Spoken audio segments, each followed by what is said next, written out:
global contrarian. And in 2017, PBS called her an unconventional thinker.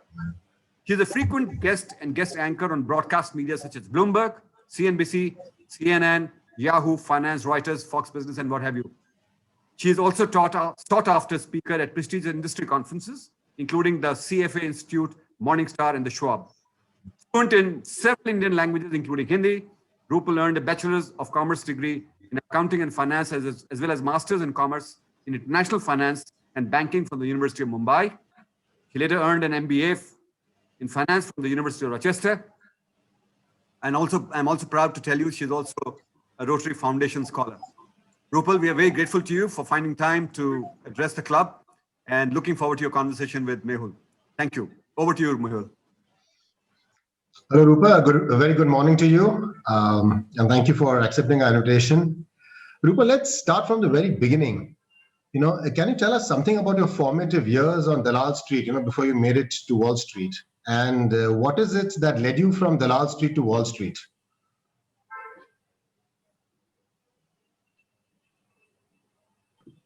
Okay, I think you can hear me now.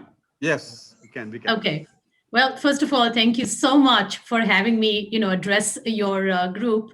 It is absolutely my pleasure and privilege because, that kind introduction that you made of me, the real introduction should be that I'm a product of Rotary. This is what it looks like, when you donate your money for a good cause. This is what the kind of investment it pays off. So if there's anything that I have accomplished in my life, the first credit goes to all of you because it was that scholarship that allowed me to make my journey across the oceans. But to answer your question, in terms of my early kind of exposure to Dalal Street, it sort of started actually when I was a child.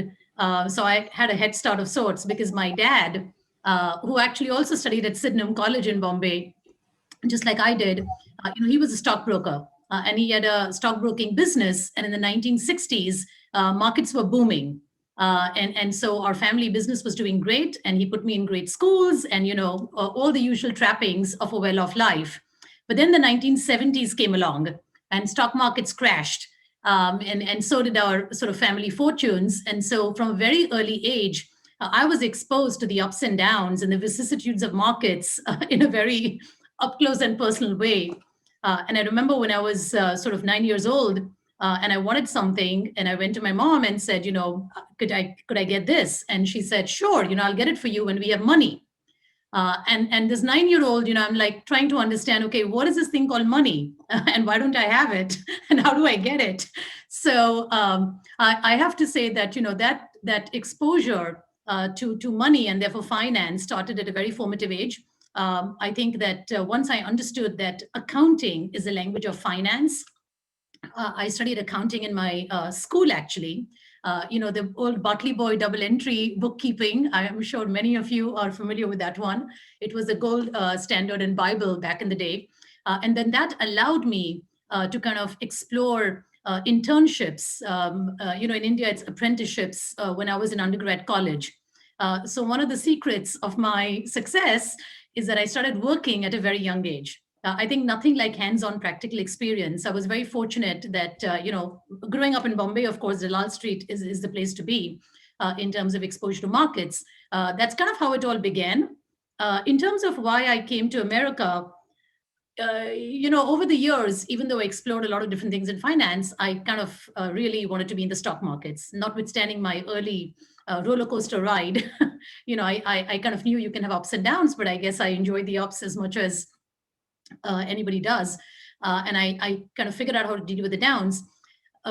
If you want to be an athlete, you kind of try to compete in the Olympics. I mean, you're always striving, for the best of the best. And as a stock picker, I knew that, the toughest market in the world to beat is the S&P 500. And so that kind of got me to America, because if I wanted to test my mettle against the best of the best, I had to come here to beat kind of my peer group. And that's kind of how I got to America. Lovely, lovely. Now, Rupal, I believe you're one of the few people I know who's had multiple interactions with Warren Buffett. So can you tell us some interesting interactions with him you've had, and some learnings and probably some wisdom you may have picked up from him or gained from him? Well, of course, he is an inspiration to at least my generation. I'm afraid this generation, the next one, is not as inspired by him because of his recent track record, which I think is misleading. I think he's the best of the best when it comes to the practice of intrinsic value investing, which is what I believe in. There are lots of different flavors of investing, but that's the one that I'm most drawn to. One of the reasons, one of the advantages of being in America, of course, is the ability to interact with him. So the first time I met with him was at a fundraiser, and so I was pitching stocks to him because, again, that's what you do if you get a chance to talk to the guru. I'm very grateful that he's a very generous person, and it doesn't matter kind of who you are or kind of where you came from. You walk up to him, he's going to give you his ear. But I knew I wouldn't have much time because the crowds were thronging. So I wrote a letter to him, and I kind of just told him that these are some of my best stock ideas, and if we can have a discussion. So he was very generous. A month later, he wrote back to me. And to date, I have that letter preserved in my closet. Every day I wake up and I get ready, I can read it because it says, it's clear that you think like me. And to me, that was the biggest compliment one can get in terms of the practice of my craft, that, someone like him would think that I even come up to the wavelength, that he does. Now, sadly, I didn't qualify to become his deputy. He hired two people. I met him too late in my life. By that time, he had already hired the people that he wanted to have as his successors. But nonetheless, over the years, one stays in touch. And I'm very grateful that, people like him make themselves available. That's one thing I have to say I learned in America. This whole notion of paying it forward and giving it back. It's sort of, twin track. You do well for yourself, but you also do good for others. And the fact that, one can do both, it's obviously not mutually exclusive, is something that I'm very grateful for. I have benefited, from others. And so again, I'm so happy that, one can pay it forward in one's own way. Lovely. That even ties in with our Rotary principles. And, I think moving forward, you worked with another investing stalwart, George Soros. So what led you to a job there? And can you relate some anecdotes of large trades or interesting events and what you learned while you were working there? Sure. So, this is an example of how you can turn a liability into an asset kind of thing. Because when I came to America, I came in the early 1990s. And when I graduated, it was 92, 93, when I was looking for a job on Wall Street. And it was a terrible period to look for a job because Wall Street was downsizing. Back then, there was a great recession. I know nowadays we can't even conceive of recessions because they last very short windows of time. And before you know it, the central bankers backstop it. But back then, it was a protracted recession. It was the first Gulf War. Stock markets were crashing. Property markets were crashing. So I didn't get a job on the buy side. And I ended up on the sell side, which I absolutely hated at the time. Like, it was so not my dream job. It is not what I'd come to America for, to pitch stocks as opposed to pick stocks. But I took it because that allowed me to stay in the country. But the advantage, and with the benefit of hindsight, it's actually the best thing that happened to me. And this is what I mean by, it's the perspective that you can bring, obviously, once, life hands you something. That job, because I was on the sell side, all the who's who of money managers in America were my clients. So everybody from Templeton to JP Morgan to Wellington to, you name it, the bluest of blue chips, they were all my clients. And so actually, as a consequence, I got a chance to observe all the different investment styles and disciplines, all the different org structures, team structures, incentivization, what works, what doesn't work. You could not have asked for a better platform, to get that exposure. And had I not had this outcome occur to me in life and embraced it, I wouldn't have had that experience. One of the other things that happened in that job was that hedge funds were also my clients. And so I not only had to come up with long ideas, I had to come up with short ideas. And that has gone on to become the signature element of my process to date, where I not only think about what can go right and how much can a stock go up, but I also think about, what can go wrong and how much can a stock go down. But because I had to pitch to hedge funds, Soros was a client of mine. And so they heard my, stock picks and they liked my research, I suppose. And so one day they picked up the phone and said, would you like to come join us? You don't belong to the other side. And I was like, yay, that's kind of, I sort of made it happen. And I'm very grateful, that my work could speak for itself because, as you rightly noted in your introduction, I really didn't know anybody when I came to America, not a soul. And so, to be able to land your dream opportunity through the platform or again, your work, I think is something that both India and America, being democracies, being markets with open opportunity, it's the same way I got my job on Dalal Street. My dad was a broker, right? I told you. I never told him that I was looking for a job on Dalal Street. I never wanted to get in through his connections. I didn't even want to work for my own family business, which would have been easy. But I think I learned at an early age to stand on my own and to figure things out, how to make them happen. And then one thing leads to the next, and I work at Soros. So that's kind of how I got into Soros. And then, the interesting thing about that experience is that Soros is really a macro hedge fund. And what that means is the opposite of kind of what I specialize in or wanted to do, which is micro, bottoms up stock picking. So, they are very top down investors. But again, that was a very useful experience because when you cover 50 countries around the world, as I have to in my remit as a global equity CIO, you need to understand the macro, country analysis, not just company analysis. And today, we people refer to it as sovereign risk, right? Sovereign crisis, sovereign risk. But that's no different than macro analysis, country analysis. And this is in the aftermath. I joined Soros in the mid-90s after he had made this big bet and won $1 billion sterling by betting against the pound. So to learn from these sorts of people is just priceless. And by the way, when I made the transition, I had to take a huge pay cut. I was doing very well on the sell side. When your clients like you, they pay you and you kind of do very well. And so I was really financially kind of much better off than most of the people in my peer group. But when I had to move to the buy side, they don't pay as much. You probably make your payoff in the very, very long run, but in the short run, it's a huge sacrifice. But I would not have exchanged that decision ever because the sell side has a very different trajectory and the buy side has opened up this world to me. So all of these things happened again because of these right decisions made in terms of long-term gain for short-term pain. Lovely, lovely.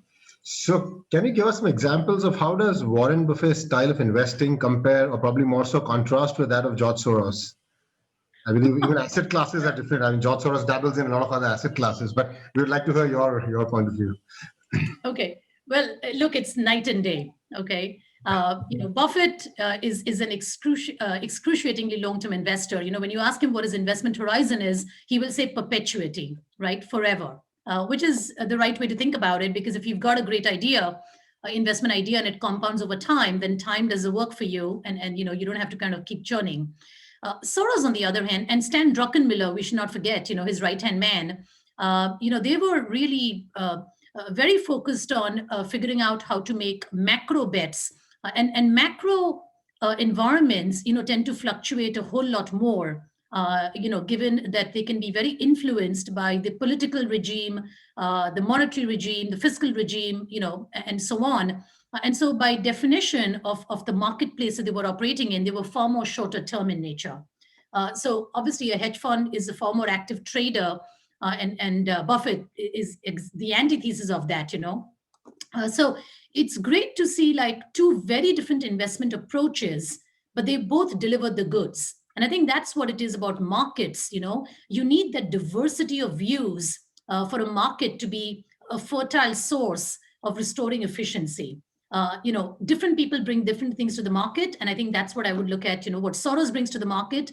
I am not against hedge funds. I know a lot of people have this negative attitude, that they're out to make a fast buck or they really are not very great value to society. I kind of disagree with that premise. I think that anybody who tries to restore efficiency to markets, whether it's in the short run or the long run, are doing a service, alongside, of course, doing right by their clients. So to me, both are role models. George Soros wrote a phenomenal book, which I think does not get as much credence as a lot of the books on Warren Buffett do, and that's called The Alchemy of Finance. And it's a lot to do with behavioral finance. And so he taught me that, ultimately, human beings don't change. And he calls it reflexivity. That's the name of his philosophy. And he talks about, how humans react to events, and therefore they react to market developments, and that never changes. And lots of things change, right? We all know that. And we all talk about, disruption. We talk about markets kind of throwing us curveballs. And it is true that there is a lot of change. And yet, in some amazing and remarkably paradoxical ways, there is no change. The way human beings respond to developments remains exactly the same. We saw that in COVID this year. People kind of panicked and sold off, and now look at where we are.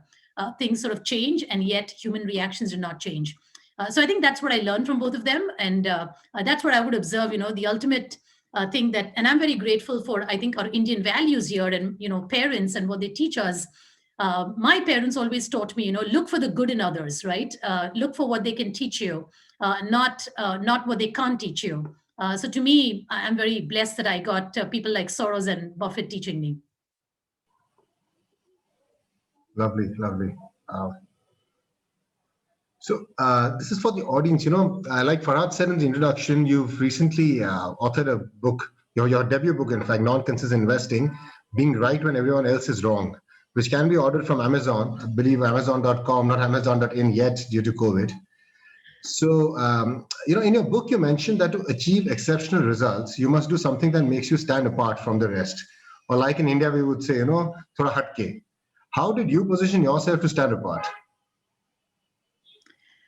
Well, one of the things that people don't realize about investing is that it is unlike anything that you experience or think about in life.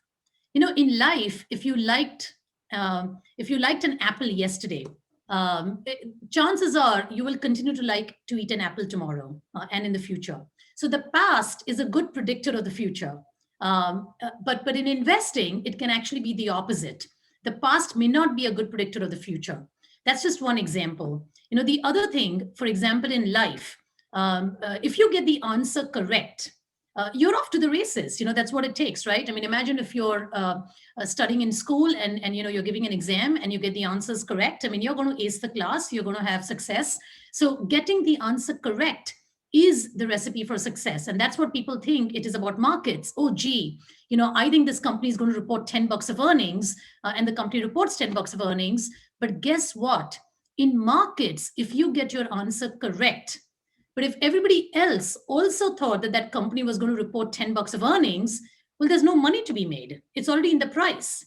So being correct, but being consensus correct, which means your views, your right views, are shared by everybody else, that yields you no returns. Then you're just regurgitating what the market already knows, sort of reinventing the wheel. And in anything in life, if you reinvent the wheel, why should you get a payoff for it? I mean, that's sort of copycat stuff, right? So this is the difference in investing. To be a consensus investor is to pretty much agree with everybody else's views, which means the fair price is already reflected in the markets. There is nothing to arbitrage. On the other hand, in markets, if you have a point of view that proves correct, but also proves everybody else's view incorrect, which means that your view, correct view, was non-consensus, well, then it's not in the price. Then you can arbitrage the difference. So remember, I'm a stock picker. I'm looking to beat the markets, not just to match the markets. If you just want to match the markets, you can just agree with the consensus view and the long run markets go up, and that's fine. But my job is to beat the markets, to do better than the markets, which means I need to generate excess returns. And so for that, I need to have a correct non-consensus point of view. This is why I call it, to stand apart, you actually need to stand alone. And in some ways, you need to be in the minority, right? Because if the majority is the consensus. So that's sort of the principle of the book. And that's why I call it non-consensus investing. That is, the art of stock picking and how you can beat the markets, not just match the markets. Lovely. That's a great lesson to learn from the book. What would be the other top takeaways that your book wants to express? And I would request you at this point to include your thoughts and approaches on stock valuations and the concept of the intrinsic stock value, intrinsic value of a stock, which you mentioned earlier, which you mentioned in the book. So what are the other top takeaways that you would want to express through your book?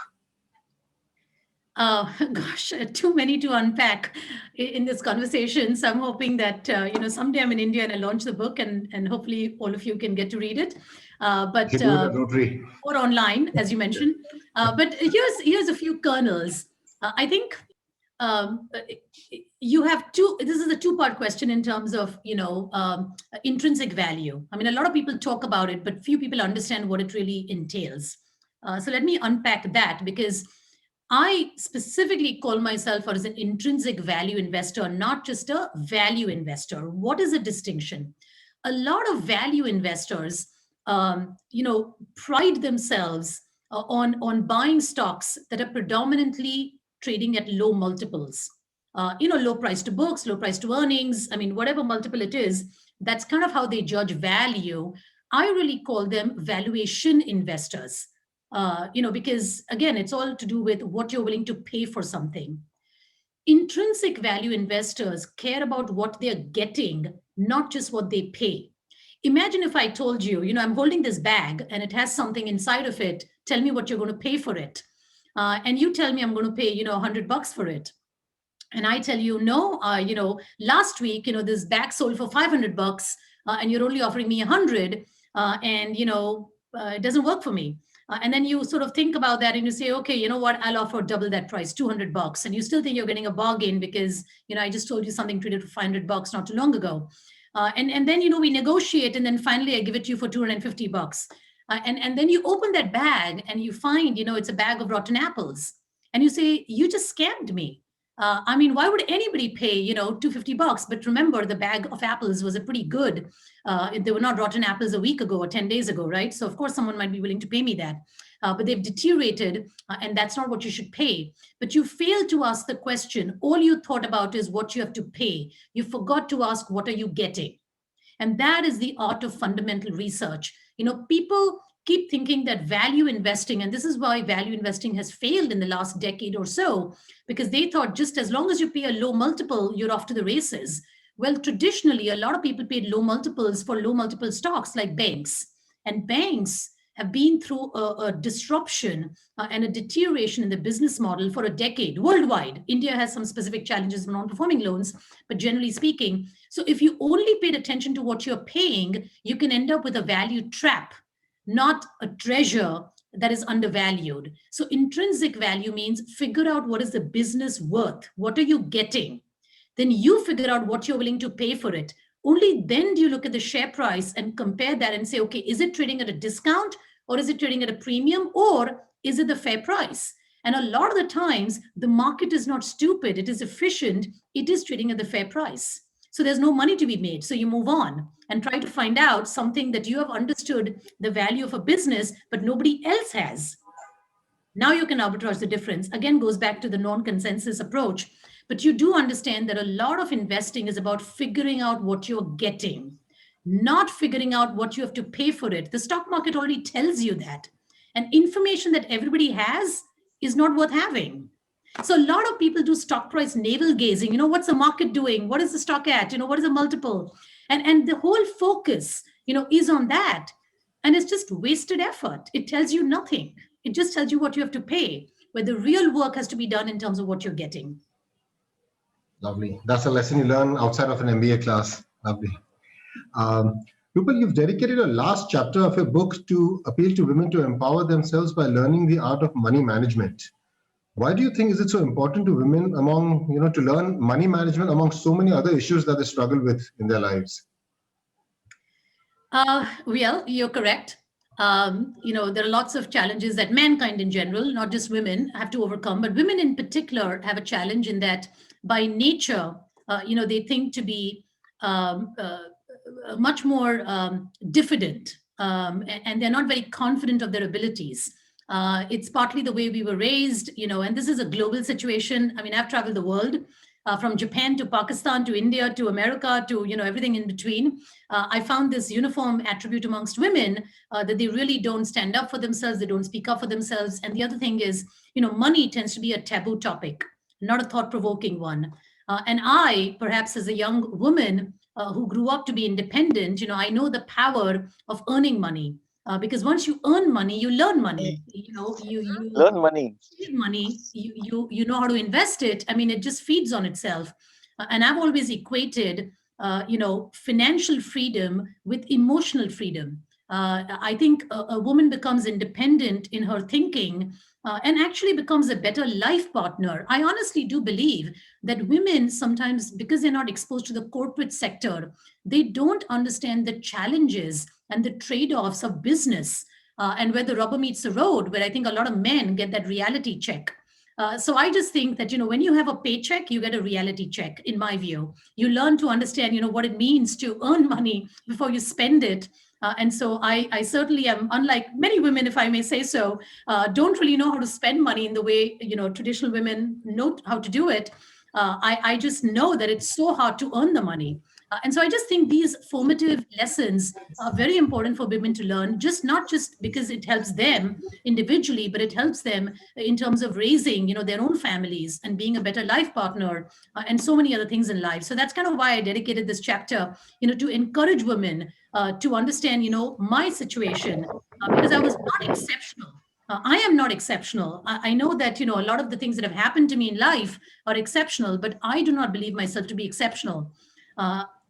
And I think that if I can do it, anybody can do it, which is part of the message of my last chapter of the book, that I did not come out, swinging. I mean, I had a lot of setbacks in life.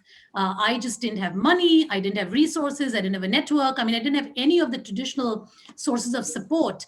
And so I'm just here to, again, inspire everybody, students and women, and anybody who wants to pursue something that they think is not quite within their grasp, that actually, if you keep walking in the direction of your destination, you will get there. Lovely. So I would like to repeat and emphasize what Farhad said in the introduction, that the last chapter of her book is available online to read for free on her website, on the book website. The address will be shared on our social media. Moving on, Rupal, I believe it doesn't look like you ever sleep, because you cover 50 markets around the world and over 1,000 stocks in different time zones. And yet you find the time to write a book and serve a role model in the industry and to talk to us. How do you do it all? I mean, how do you manage your workload? Actually, 10,000 stocks in the world at least, 3,000 of interest. And then we try to curate, about 50 to own. So it is something that requires a lot of time and attention. So first of all, I'm very grateful to my husband. I don't think that I can have achieved what I've achieved without some of the sacrifices, that he has made in his life. So I'm blessed in that regard. But I think the way to really accomplish, what I have to accomplish is to two things. One is team management, and the other is time management. And team management means, you have to, you can't clone yourself, and yet you have to scale yourself. And the way to scale yourself is to find people that you can groom and mentor so that they can do what you want them to do and what you're meant to do, right? So that's kind of how you multiply yourself. And I would say that building a great team around you, and I'm really blessed, I've got a great team around me, where we are very complementary in terms of our skill sets. As I said, it takes a lot of multitude of perspectives and diversity, to really succeed in markets. And that's what I'm blessed with. But again, it's intentional. And I think that's what I have found in life. If you keep taking the right steps, without really kind of putting a clock on it or managing, I call it by principles, not by goals, there's no wrong way to do the right thing. So if you keep doing the right thing and you keep walking in the direction of your destination, it sort of comes together. So I've built a great team, and I've come across people that I want to work with and who want to work with me. So that's part of the success equation. But time management is the other. And I think I will say that I've come up with a lot of small and big techniques, but some examples.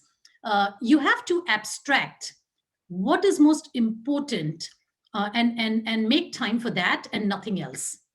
So a lot of time management is not doing what you should not be doing. So it's a process of elimination, and focus comes as part of that. And so I actually tune out the world.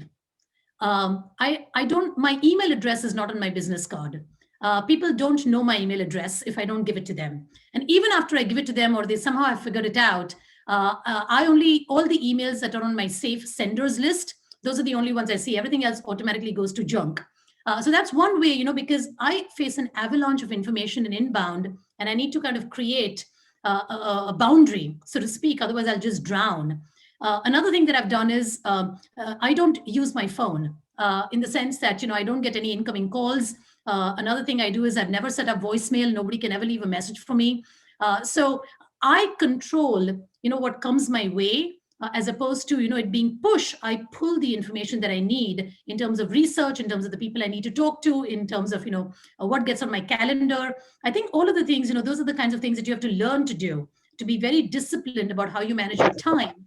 Because literally in my world, time is money. So I need to kind of figure out how to make most of it. So I would just say, the biggest way to focus is to not get distracted. So I don't have a Facebook page. I don't know what it means to be on Facebook. I'm not a very social person. That sort of helps me, I suppose.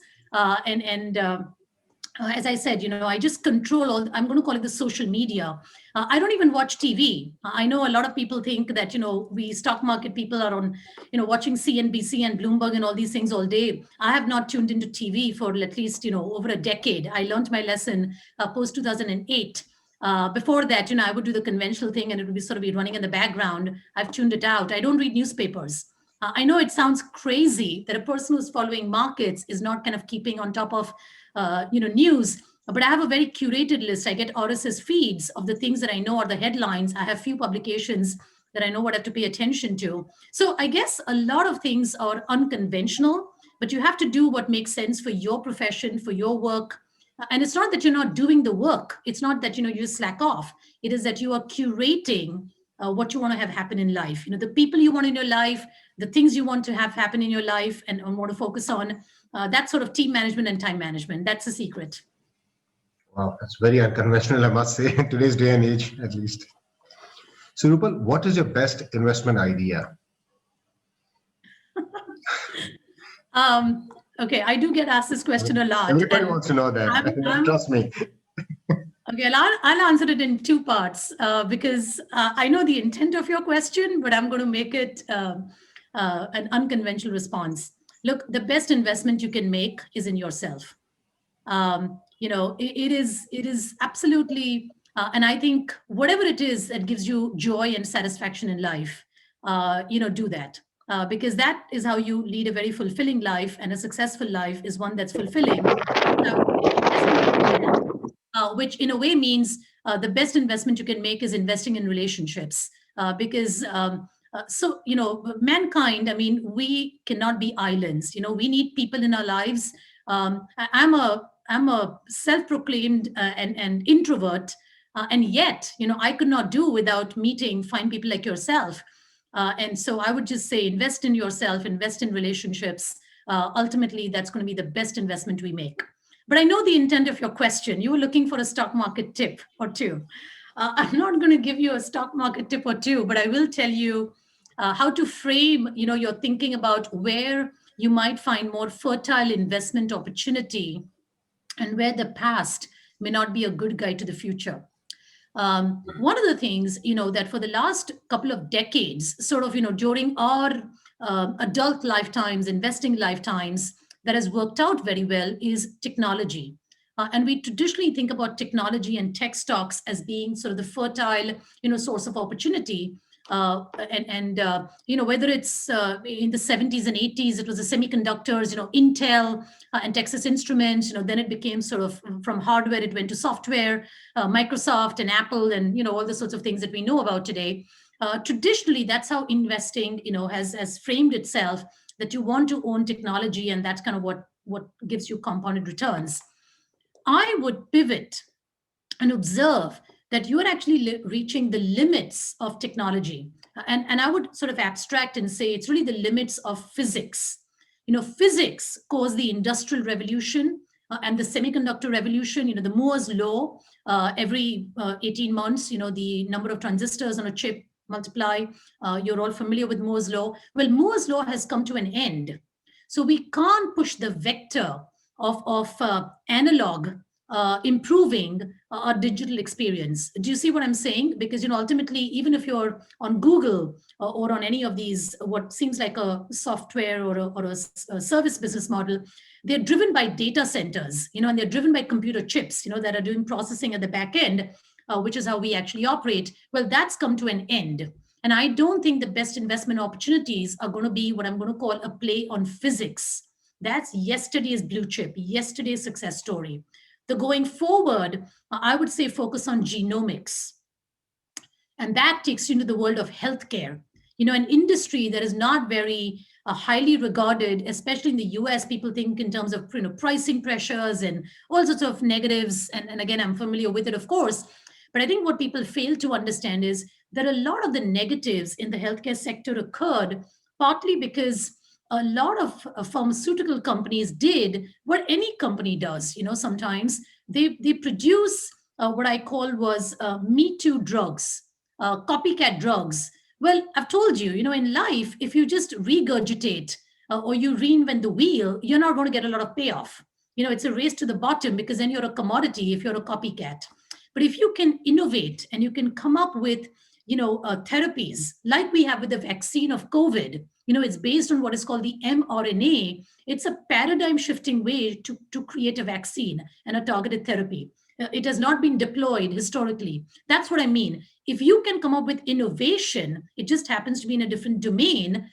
You can also create a lot of good for society and do well for yourself. Again, this whole construct of doing well and doing good does not have to be mutually exclusive. And I think the healthcare industry is actually going to be at the vortex of application of technology to healthcare. People don't think about it that way, but that's what I would suggest. People pivot and think about, where can it be game changing? And I would say it's actually life changing. Silicon Valley loves to say we're going to change the world. I would argue that genomics is actually going to change our world because there are going to be therapies and ways in which to overcome what has plagued mankind, which is, succumbing to nature in a whole different way. And that's something that I think, I'm very overweight healthcare in my portfolios. It's not sort of worked out very well every single season or quarter, but I do think in the long run, there is fertile opportunity. So hopefully that gives you some clues as to where to look. Yeah, so we got some idea. Like you said, not the exact thing I was looking for, but excellent anyways. So, I want to come back to something that you mentioned in the beginning, is that, if you invest in a good stock, then time will do its job. So, in this whole world of short-termism, or rather instant gratification these days, how do you stay focused on the long term? Wow, that's a great question and a very appropriate one, because I kind of feel that, with somehow in life, and I told you investing and life are different, but this is one arena where it is especially different. Somehow we equate speed with quality. High speed internet, so that's high quality. Overnight delivery, like that speed has become a barometer of success in life. That is not the barometer of success in investing. You can make a lot of money in the short run. If you lose it in the long run, it's of no use.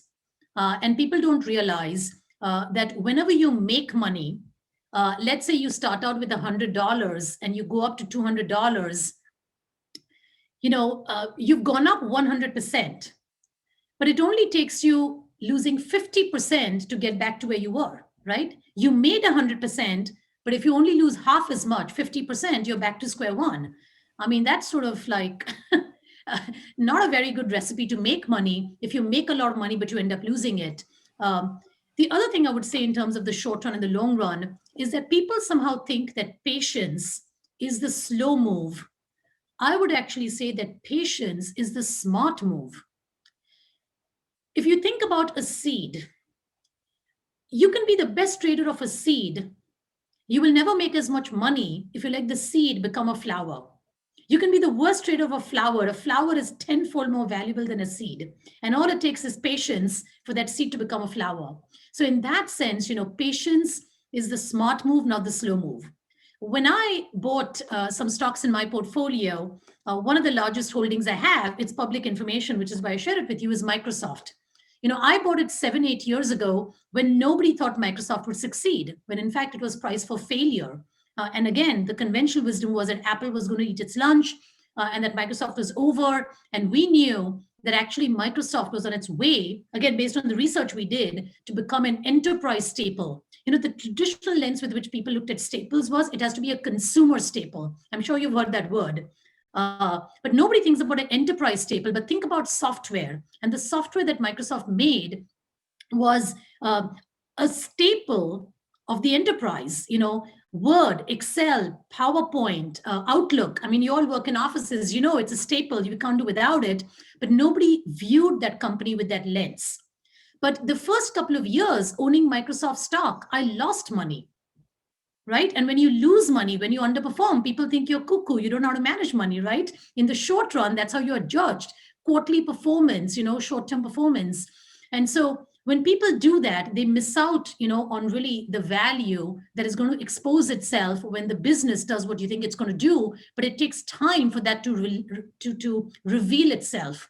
So in the short run, you're actually guilty to be proven innocent in the markets because the burden of proof is on you, but the proof statement has not come out yet, right? And so what's working in the markets, people put more and more money into it, becomes a momentum market, success breeding success till it does not, and you end up overpaying for it. It becomes a crowded trade in a bubble. On the other hand, companies like Microsoft, when they are underappreciated, for what they bring to the table, they're undervalued, they're misunderstood. That's where the biggest return potential is. But if you don't have a long-term view and you're constantly chasing stocks with a short-term view, you'll miss out on the best investment ideas and the lowest risk investment ideas. The holy grail of investing is not to make the most money. I know that's how people think about it, but my book talks about that it's actually knowing not just to appreciate capital, but also to preserve it. Because if you lose what you've made, you're back to square one. Look at Oracle. People made a lot of money owning Oracle, and Oracle has been a dog of a stock because the best days are behind it, not ahead of it. So not every enterprise staple, does well. Not every software company does well. You kind of have to pick and choose because the past does not reflect the future. So that's kind of the conundrum of investing. You really have to be very forward-looking and that hatke kind of, perspective. Otherwise, you get trapped into this short-term syndrome where you are then the vicissitudes of the market control you rather than you controlling your investment destiny. So that's the difference between being a long-term investor and a short-term investor. Lovely. I can say for myself, this quarterly scrutiny can get the best of us. So what you said is, I can really relate to it. I'm actually done with my questions, and I'm sure there must be many in the audience who are waiting to ask you some more questions. So I believe you've agreed to take some questions, Rupal. With Fali and Satyan's permission, can we open the floor? Satyan, it's over to you. Thank you, Mehul. And thank you very much, Rupal. That was really very interesting and unconventional for sure. We have some members who want to ask you questions. Let's start with Mudit Jain. Mudit? Yeah, thank you, Rupal, for your insights. So my question is to get more insights on how do you track quote unquote inside information, in the sense what measures you employ to find out what a company is doing or not, by employing detectives to track the CEO or things like that. You can talk about it generally. Thank you. Sure. Again, great question. I think a lot of people think, it's about finding the answers. And we don't deploy any financial detectives. We don't do, the things that I think some people are they say they do. I think our approach to research, the two big things I would call out is, instead of trying to figure out, what we first and foremost approach our research as a business analyst, not as a financial analyst and not as a securities analyst. A lot of people do this stock price navel gazing I call. What's a 52-week high, low? What does a multiple have to pay? I just told you why it's not worth spending your time on that. A lot of people think that, the world happens in a spreadsheet, right? The most detailed financial model is kind of going to yield some sort of revelation, and that's how they're going to make money. Well, the world does not happen in a spreadsheet. It happens in the outside world. And I've always believed, and I think intuitively you will find this understandable because you're all in business or in finance and in corporate world, things happen in the business first. The competition, the regulation, the product cycle, whatever it is, the demand cycle, it's all happening in the business first. Whatever's going to happen in the business is going to show up in the numbers eventually. And I'm confident that what shows up in the numbers the stock market will be efficient to reflect that, right? So, but that happens at the back end. So doing research at the front end means being laser-like focused on what's going to happen in the business. What is the company doing to advantage itself? So it's a very long round way of looking at something, but that's kind of how we do it as opposed to how others do it.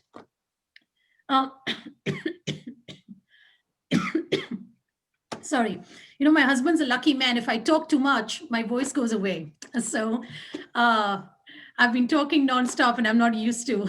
Usually I'm in listen mode. The other part of your question was, approaching things as a business analyst is one, but the way to think about research is it's about asking the right questions, not trying to find the right answers. Again, I told you investing in life is different. We all go looking for the answers, right? And actually, we don't go looking for the answers. We try to go looking for the right questions to ask, which is to say, we try to understand, what are the disconnects in a story? What does not add up, not what adds up. And once you go down that path of inquiry, you yield a very different understanding of the business than if you try to find the right answers to the questions that everybody's asking, because that's just a confirmation bias. And so this is what I talk about in the book. Your goal is to identify what I call false positives and false negatives. In the healthcare industry, like you understand, if you go for a blood test and you get like a false negative, which means you actually it's yielding a result that is actually wrong, right? And so imagine if there are stocks that are perceived as false negatives, which is to say that people think they've got disappointment, they're going to fail. Like I give you the Microsoft example, but actually if they end up succeeding, that false negative is a source of a lot of idea generation and money to be made.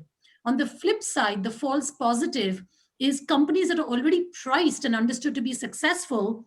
And so, imagine if they stop being successful. And I'm on the record saying that Apple's best days are behind it, not ahead of it. And yet people think of it as a success story. And I can name multitude of failures on the part of Apple that people are just not thinking about because they don't ask the question, well, if you are so successful with the iPhone, how come you're so unsuccessful with the iWatch, with iHome, with iTunes, with all these other things that you've launched, Siri? None of it is a success, right? So, I don't want to go into the entire thesis of Apple, but I'm trying to give you an example of, when people focus on, okay, what makes a company successful, we forget about what makes them fail. And if we don't do the research as to what can go wrong and we just focus on what can go right, we don't identify the disconnects, then we will not know what the choke points are of a story. So that's kind of the best I can explain to you in abstract form, what research is all about. And I hope I've given you a flavor that this is not DIY. If you don't know what you don't know, that's the most dangerous way of investing. Because in investing, ignorance is not bliss, it is loss. Thank you. Thank you so much. We have Aryan Makhijani, like to ask a question. Thank you, sir. Ma'am, firstly, I would like to thank you for giving us such an enlightening view into the markets. I am a second-year financial market student myself. So I am planning to write my story or base my life on financial markets. So any advice for me? Couple of things. Start working in the industry as soon as you can. I started working when I was, 18 years old. And all during my undergrad college years, I was working and studying at the same time because nothing like hands-on experience. In a lot of real world things, whether it's the business sector, it's a financial services industry, there is a science to it, but there is an art to it. And the science you might get from a textbook, and I'm not saying that you don't have to study. I mean, as I told you, I studied too. But the art part, you learn through osmosis, through the people that you surround yourself with. So try to find the best investors that you can learn from. Because just being in their company, I told you how I learned from George Soros and Stan Druckenmiller. One of the things I forgot to mention is Stan Druckenmiller is so quiet. He is such an introvert. You are lucky if he speaks one sentence in an entire day. Okay, like that's how hard it is to learn from these people. You have to be around them, you have to observe them. So that's what I would suggest you as a student. Start working, and work with the people that you're going to learn from. They're not going to teach you anything. The learning is up to you. But that's kind of my best advice. Thank you very much, ma'am. Farhat, you're up next. Yeah. Rupal, what is the biggest mistake that people make while investing in stock market? And number 2 is, what's your stress buster? Okay, I'll give you the second answer first. My stress buster is what I think a lot of people back home in India can relate to is Indian music. I just love our Indian songs. And so when I just need to change, my mood, I listen to a lot of Hindi songs. And they're always, of course, with me. That's a stress buster. The other thing that you asked me in terms of, my biggest investment mistake, and perhaps the investment mistake that people make, is not thinking about what can go wrong. Everybody in investing wants to know what's a hot dot, what's a hot stock, what's going to win. The real question you have to ask is, not what can go right and how much money you can make, but think first and foremost about what can go wrong and how much could you end up losing. And if you can't afford to lose that much money, don't engage. Because, risk management precedes return management. Risk means losing, making losses. That's my simple definition of risk. Losing money is risk. So I would say that earlier in my career, like most people, I thought about, let me just find, the success stories. Let me find. The fact of the matter is, by the time success is already evident, it's in the price.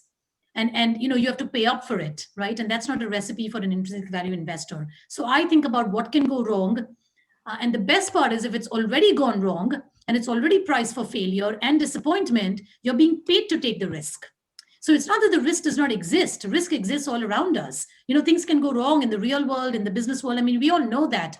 But very often the market does not pay us to take that risk. But every once in a while it does.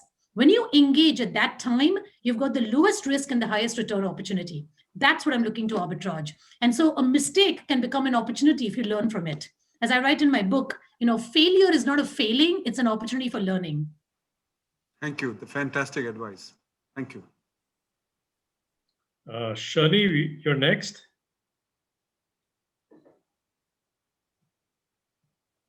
I think we may have lost Shani. No, she's on mute. Shani, you need to unmute yourself. Hi. Yeah, go ahead.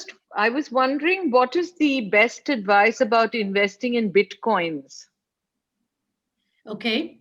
Bitcoin, I believe in the underlying architecture of Bitcoin, the cryptocurrency, which is, blockchain technology. I think that's going to revolutionize the future of many industries. But I'm a skeptic on cryptocurrency. And what I mean by that is, the one thing about money and the core function of money is to act as a source of medium of payment, right? Right. We're not bartering anymore. Money is supposed to be a medium of payment. And the only acceptable forms of payment in the world are those that are blessed by the government. We all know in India, we had demonetization, right? A couple of years ago. Yes. The 1,000 rupee note was no longer valid. Well, guess what? All of a sudden became worthless. For better or for worse. I mean, you can't exchange it for anything. You can't pay for it. And so that's the challenge of cryptocurrency, that it is unlikely to be blessed by governments. And that, Libra, which is Facebook's initiative, trying to do these sorts of things, has failed because if the governments do not bless it, you can't use it as a form of exchange. You look at Apple iPay, all these digital forms of currency, they are backed by an underlying credit card, MasterCard, Visa, which is a payment system that's blessed by the government, which is backed by the banks. I mean, when you trace back to the origins of all of these things, they're acceptable forms of payment because they are backed by the government. And governments express their power through the currency. Okay. It's a taxation power of the governments, comes from money, it comes from currency. So once they don't, so you can do illegal stuff, using a Bitcoin. And right now it's become a speculative investment opportunity because Bitcoin is a play by people who have a dystopian view of the world. They don't believe in currencies because they've been debased because of the money printing. So it's become an alternative to gold. It's almost like it's an ideological expression that people have. But therefore, it's speculative. It's a financial asset. You need to know how to value a financial asset. So you tell me, all the things that I talked about in this conversation was not just what you have to pay for something. You know what you have to pay for Bitcoin. On any given day, the price is told to you. Do you know what you're getting in exchange? Something that is not backed by governments as a medium of exchange. But is currency backed by, which currency is really backed by gold if there's so much inflation? And I don't disagree. But the thing is, it's backed by the faith of the governments. So That's it's a sovereign true. risk you take. I totally Yes. understand your point, and I'm not disputing it. We all moved off the gold standard 40 years ago, since 1971. Yeah. You know, the dollar is still viewed as a reserve currency, even though it's not backed by gold. So it's backed by confidence. It's backed by full faith that True, someone is going to true. accept a US dollar somewhere in the world. You're right. You know, back in the day, it was a sterling. The cryptocurrency, the reason why people believe the supply can go up, but the demand, the demand can go up, but the supply can't, is because of the constraints of physics that I mentioned earlier. Right, It takes right. a lot of computing power to create Bitcoin, and it's gated. My concern is not that the supply is gated. It is that, if demand goes off a cliff, like it happened for gold, gold nowadays has become a financial asset. Before, it used to be bought by central banks and people like, Indians, to use it in jewelry, for those sorts of purposes. Now, exchange traded funds are the biggest swing buyer of gold, which means Right. you are dependent upon flows, not on fundamentals. So it's speculative, and you better know how to speculate it, or you'll end up losing a lot of money. So if you're prepared to lose a lot of money and not be sure that you'll make a lot of money, you can do that, but that's not the definition of investing that I like to practice. I want low risk and high returns. With cryptos, it's the opposite: high risk and low return. But the banks have started investing in it. So that's surprising. People invest in all sorts of things that have failed. That does not make it an attractive investment Right. opportunity. So one of Right. the lessons of investing is you should not subordinate your own investment research to someone else's. In the housing crisis, in the financial crisis, a lot of rating agencies like Moody's and S&P called a lot of securities AAA. The false positive, right, turned out to be the complete negative when they were found to be junk. So you can't Right. subordinate your judgment to someone else's research. This is why I keep going back to, this is not DIY. I know a lot of people like to play the stock markets, Robinhood and so many platforms have democratized access, but that's just to seduce you. As Warren Buffett has said, if you don't know who the sucker in the room is, it's you. Right. Thank When you. you make Right. money, you always think you're smart, but in investing, luck and skill is often confused. And that's the Right. job of the market, to seduce you, to draw more and more people in, to give it more and more money, and then cause a lot of losses. It's a game of poker. It is a game. People just don't realize. Yeah. Thank you. Thank you. SV, you're next. Thank you, President. First of all, Rupal, thank you very much. A lot of home truths, and I'm definitely going to buy a book on Amazon.com. I mean, there's a lot of learnings which you gave us, a lot of food for thought. My kind of question leads on from what Shirley Vakil was mentioning, is that in terms of factors of production, we learned factors of production in economics. Don't you think that this kind of money printing that's been going on, of course, it's given a virtue. It started with Japan earlier. And then, Bernanke kind of took it to a different level when the 2008 financial crisis happened. I thought the Europeans will not succumb to it because they were always been worried about inflation because of what happened to Germany, pre-depression. Do you think in the long run, this is the right game? Because frankly, for a retired person in America who's a middle-class person, there's no fixed rate instrument at all, because at least in India, we still have some fixed rate instrument. So in the long run, I believe that, this kind of money printing that's happening and then money kind of flows in, it's more a valuation game, it looks like, than a value game. For example, Flipkart in India has never made money. The value is, the price is, the value is huge, but earlier the philosophy was you create a value and then valuation follows. Today, it seems to be totally disrupted. I would like to know your views on this. Thank you. So I have a lot of sympathy with all your points of view. I agree with them. I think that this is going to end very badly. So I'm very pessimistic on markets. I think we're going to lose money investing in equities over the next decade. I am on the record saying that the odds are decisively in favor of losing money. So I know a lot of people are attracted and want to put more money in the markets. They keep asking me, what do I put? And when I tell them, cash is not a bad idea, they think cash is trash. And cash is nothing but dry powder. When everybody is a seller, that's when you want to be a buyer. I mean, fear and greed, the pendulum swings. And right now we just have a lot of greed. We have practically no fear. And the central banks and the markets have made it so.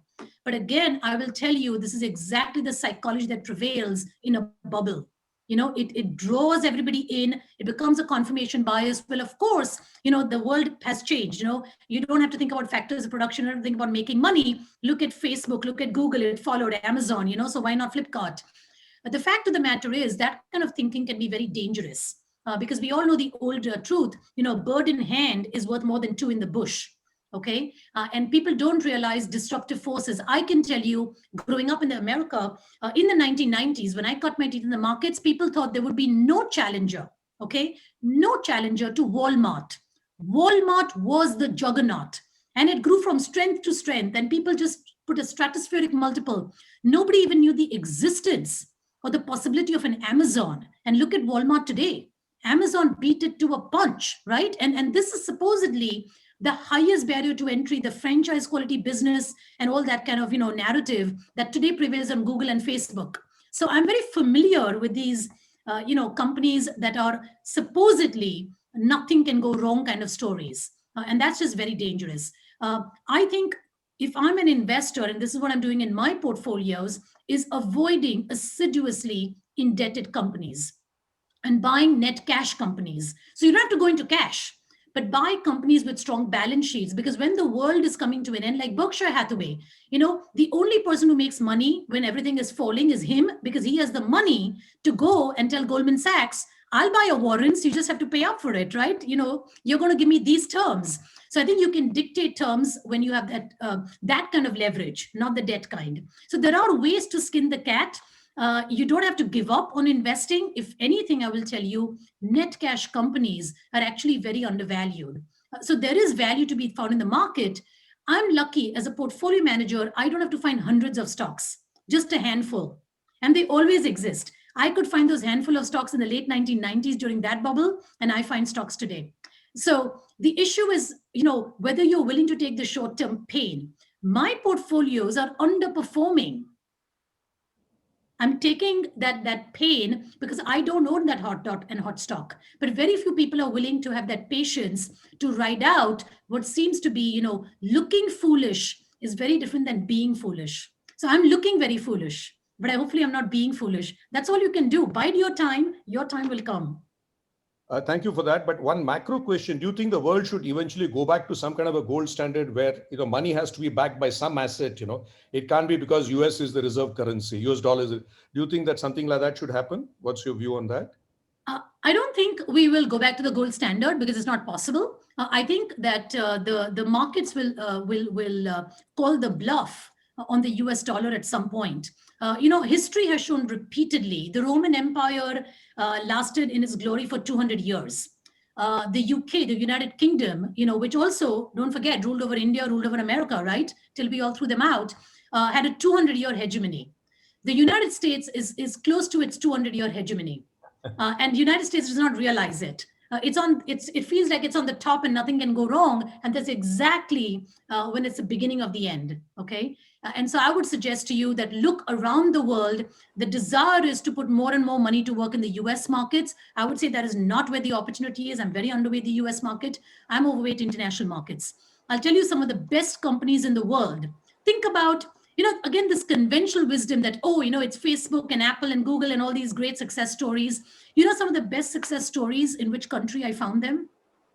France. Wow. Who thinks of France as being like this beacon of, it's a socialist society. There's all sorts of regulatory red tape and, France, I won't describe it. Look at L'Oreal. L'Oreal has given Procter & Gamble a run for their money. Okay. L'Oreal leads in the shampoo market. L'Oreal leads and competes against Estee Lauder. And I'm sorry if some of these brands are not very familiar to you men, but your wives will tell you, the kinds of personal care, skincare products they made, cosmetics. This is the top of the line stuff. And L'Oreal has eaten their lunch. Michelin tires, okay? Goodyear tires and Michelin tires. Michelin tires are the best in class in the world. They make a darn good tire. The highest spec tire is made by Michelin. They win JD Power Associates Awards for 15 years in a row and beats the competition by a mile in terms of its specifications. But we don't think about tires as being high tech. They're actually extremely high tech. That's why you pay up for them. Try going and buying, a set of tires. They'll set you back quite a lot. They cost you more than a laptop. Why? If everything is supposed to come down in price, why doesn't the tire price come down? Because it's extremely hard to manufacture. So I'm giving you examples where people don't think, of France. Look at Louis Vuitton. I mean, it's the epitome of luxury. They even ate up Tiffany's, right? So I'm giving you examples of if you look and you know how to look, but in different places where nobody else is looking, you can make a lot of money. Success is to be found in places where other people are not looking. So hopefully I've given you a feeler as to how when you cast your net wide and you think outside the box, there are lots of success stories out there that you don't have to pay up for. Lot of food for thought. Stop, please. I cannot go around doing that. I'm trying to give you examples to illustrate that I don't talk in an ivory tower. I have to invest my clients' money. I cannot say, gee, I don't have any place to put money to work, take your money back. I have to figure out, how to put their money to work. But I do not have to succumb to the pressures of short-termism. I said a lot of food for thought. Thank you so much. Okay, thank you. Sorry for my long responses. My apologies. I like to explain something in illustrative ways, so it just takes time. Brilliant. But I know I've kept you folks very long, and I don't mean to. Your session tends to be of a certain duration, so I want to be mindful. Any final questions that I can take? Well, we have one question. Can you take one more question? Okay, yeah. Pashupati, you're next. Hi. Hi, Rupal. Great talk. Just a question. What metrics have you used to get in and out of FANGs? Because obviously you mentioned Microsoft. I'm sure you're in some of the others at some point. What metrics did you use, bearing in mind that you've got the contrarian view, and FANGs have not really been contrarian for a very long time. So what thought is that? Can you give some insight on that? Sure.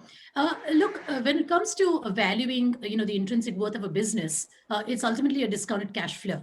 But any discounted cash flow, as we all know, is a function of inputs.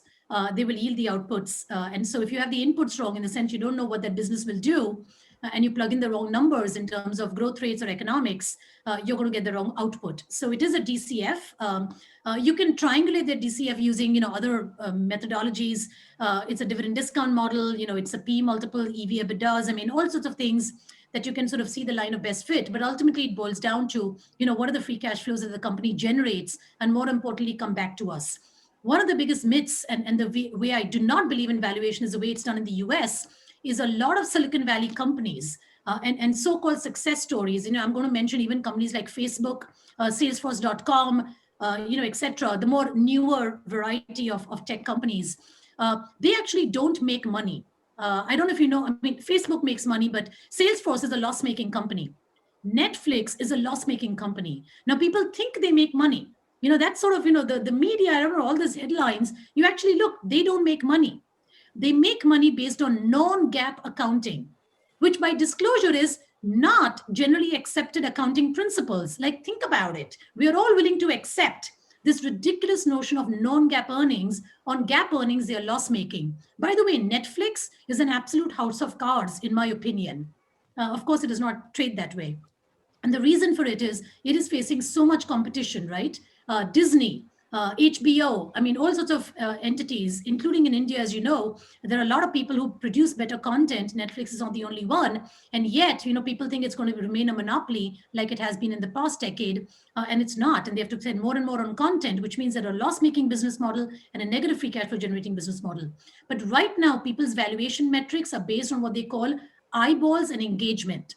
So if you think about, bubbles, the lower down you go in terms of the money that a company makes, which is the free cash flows, and the higher up you go, which is revenues, right? It starts with revenues. But if you go even higher than revenues, and think about user and pricing based on users and subscribers and user engagement metrics, so not even a financial statement, you are in bubble territory, crowded trade territory. That's what happened in the late 1990s with a lot of these companies, and that's what's going to be the comeuppance. So when it comes to valuation methodology, look at the lowest number in the food chain, not the highest number in the food chain. So don't pay based on revenue multiples, eyeball multiples, subscriber multiples, pay on ultimately not just free cash flows, but what free cash flows come back to you, you'll be willing to pay far less than what the market is willing to pay, usually. Thank you. Thank you, Rupal. Thank you very much. May I now request Honorary Secretary Satya Nisrani to propose a vote of thanks. With pleasure, Fali. Thank you, Rupal. Your thoughts have given us immense intrinsic value today. I'm sure a lot of us are going to rethink our investment strategies after listening to you. You have really drilled home the importance of research, thinking outside the box, and value-based investing. And we would also like to thank Rotary and Arjit Lalwani for connecting us with you. It has been a pleasure listening to you, and also to Rotary and Mehul Sampath for such seamless moderation. Today's session has been truly inspiring and one of real learning and wisdom. Rupal, as a token of our appreciation for this evening that we have spent with you and the morning that you have spent with us, we will be lighting up a rural household using solar power, and we will be sending you the certificate in due course.